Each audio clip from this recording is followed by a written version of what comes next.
So hello student, in today's session we will discuss about ICR JR SR counselling schedule for 2024। So student, आज का जो session है इसमें हम लोग बेसिकली डिस्कस करेंगे जो भी ICR का आपका रैंक कार्ड डिक्लेयर हुआ है PG एंड PhD के लिए, तो उसके काउंसलिंग शेड्यूल के बारे में बहुत से स्टूडेंट पूछ रहे हैं कि सर काउंसलिंग कब से स्टार्ट हो सकती है।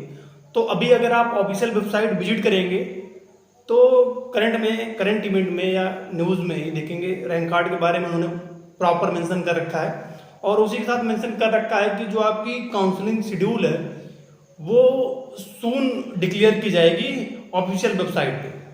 ठीक है, तो मीन्स क्या है कि बहुत ज़्यादा डिले नहीं होने वाला, विद इन 7 days 5 days, मतलब कभी भी है टोटल शेड्यूल आपका फर्स्ट काउंसलिंग का आ सकता है। हो सकता है पूरा काउंसलिंग का शेड्यूल ये जारी कर दें, और इसके पहले क्या आपकी जो सीट मैट्रिक्स है वो भी डिसाइड करेंगे ये लोग।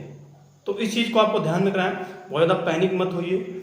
और देखिए जो डॉक्यूमेंट रिक्वायर्ड होंगे, बेसिक से डॉक्यूमेंट, इसके पहले ऑलरेडी आपने बहुत से काउंसलिंग करवाए होंगे। ID कार्ड आपका होना चाहिए आपके पास, जो आपने फोटोग्राफ लगाने चाहिए वो फोटोग्राफ आपके पास होने चाहिए। प्लस क्या है आपका डोमिसाइल जो है सेंट्रल होना चाहिए, कास्ट सर्टिफिकेट आपका सेंट्रल होना चाहिए। ये हो गया, 10th आपका हो गया, 12th का आपका मार्कशीट हो गया। UG अगर आप JRF के लिए हैं तो UG का आपके पास ट्रांसक्रिप्ट होनी चाहिए, ट्रांसक्रिप्ट नहीं, PDC आपके पास होना चाहिए। और उसका क्या है कि माइग्रेशन आपके पास होना चाहिए, कैरेक्टर सर्टिफिकेट होना चाहिए। अगर आप PhD के लिए हैं सेम क्या PG का और बढ़ जाएगा, PG का आपके पास PDC आपका होना चाहिए, माइग्रेशन कैरेक्टर होना चाहिए। ये बेसिक से सर्टिफिकेट हैं। अगर आपने गैप किया है तो एक एफिडेविट उसके लिए आप होना चाहिए। ये किसी भी सर्टिफिकेट में अगर आपके फॉल्ट हैं, चाहे वो स्पेलिंग एरर है या नेम फॉल्ट है, कहीं भी कुछ फॉल्ट है, तो उसके लिए आप एफिडेविट उसके साथ अटैच कर सकते हैं। ठीक है, बाकी आप जानते हैं ICR का जो सीट लॉक करने का प्रोसीजर है, 10,000 आपको पेमेंट करना होता है, जो कि रिफंडेबल होता है अगर आप सीट नहीं लेते हैं तो। ये उसके बाद क्या है कि आप हर काउंसलिंग, जितने भी काउंसलिंग होते हैं उसमें अपग्रेडेशन के लिए आप एलिजिबल हो जाते हैं। देखिए रैंक का किस रैंक तक एडमिशन मिलेगा थोड़ा सा ये कह पाना डिफिकल्ट है, फिर भी मैंने आपको ऑलरेडी बताया है कि जिनकी 100 रैंक तक अभी सोशल साइंस में है वो फर्स्ट सेकंड काउंसलिंग में 100% श्योर है उनको सीटें मिलने वाली हैं। इसके अलावा 200 तक जो हैं उनका प्रोबेबल चांस है कि वो मॉपअप के पहले उनको कहीं कहीं सीटें अलॉट हो जाए। और मॉपअप में कहाँ तक मिल सकता है, 300 भी मिल सकता है, 250 भी मिल सकता है, 200 तक मिल सकता है, डिपेंड करता है, क्योंकि सीटें आपको पता है आपको लिमिटेड है। अब स्टूडेंट अगर एडमिशन लेना स्टार्ट कर दिए तो वो सीटें बहुत ज़्यादा बचती नहीं हैं। ठीक है, प्लांट साइंस में थोड़ा सीटें ज़्यादा हैं, तो वहाँ तक अगर आपकी मॉपअप तो लास्ट 1100 1200 1100 1200 रैंक तक है तो भी आपको मिल सकता है।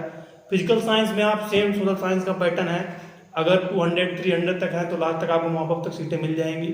फेलोशिप की जो सीटें हैं अब देखिए 32 सोशल साइंस में है, तो कैटेगरी अगर आप जनरल कैटेगरी से हैं, अंडर 15 रैंक आपकी है तो आपको चांसेस आप फेलोशिप सीट पाओगे। OBC हैं 25 के नीचे ओवरऑल आपकी रैंक है तो आप फेलोशिप सीट पाओगे। तो ये चीज़ें हैं। बाकी किसी भी सब्जेक्ट में एग्रोनॉमी वगैरह का सेम यही पैटर्न है, और आप सीटें देखेंगे उसके बेसिस पे आप एनालिसिस कर लेंगे कि अगर कैटेगरी रैंक कितनी।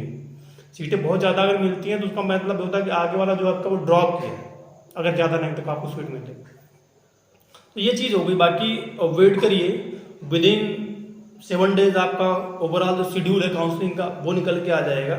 उसके बाद आपको क्या डॉक्यूमेंट रिक्वायर्ड है मैंने ऑलरेडी आपको बताया।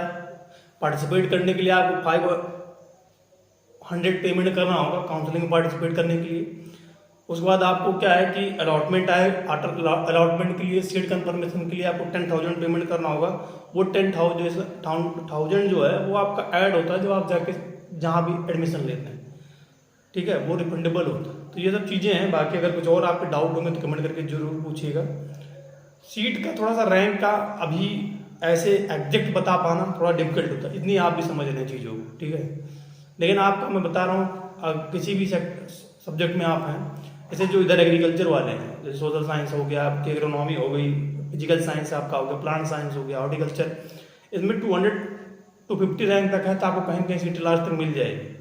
अब इसमें आप जानते हैं जो फेलोशिप की सीटें होती है JRF की 12,600 मिलता है, NTS में 5,000 मिलता है, तो बाकी जो सीटें होती है NTS में होती है। जबकि SRF में जो सीटें मेंशन है, जैसे एक्सटेंशन में 10 सीटें तो सिर्फ 10 सीट ही फेलोशिप मिलोगी, बाकी ये नहीं कि नॉन SRF दो आपको NTS वगैरह कोई मिलेगी। आप जो यूनिवर्सिटी अलॉट होती है अगर वो आपको स्कॉलरशिप देना चाहती है तो वहाँ से आपको स्कॉलरशिप मिलती है। ठीक है, तो मैं सोचा कि थोड़ा सा आपको अपडेट कर दूँ, क्योंकि बहुत से स्टूडेंट का मैसेज आ रहा है काउंसलिंग कब स्टार्ट होगा। तो आप ऑफिशियल वेबसाइट विजिट करेंगे तो वहाँ पे पढ़ा है न्यूज़ में कि as soon as possible we will declare counselling schedule, ठीक है। इसके अलावा अगर कुछ आपके डाउट हो गए तो कमेंट करके जरूर पूछिएगा। पहली बार आप विजिट कर रहे हैं तो सब्सक्राइब जरूर करिएगा। जो भी स्टूडेंट अपियर हुए एग्जाम तक, उन तक इस वीडियो को जरूर शेयर करिएगा। कुछ डाउट होगा तो कमेंट करके जरूर पूछिएगा। Thank you for listening.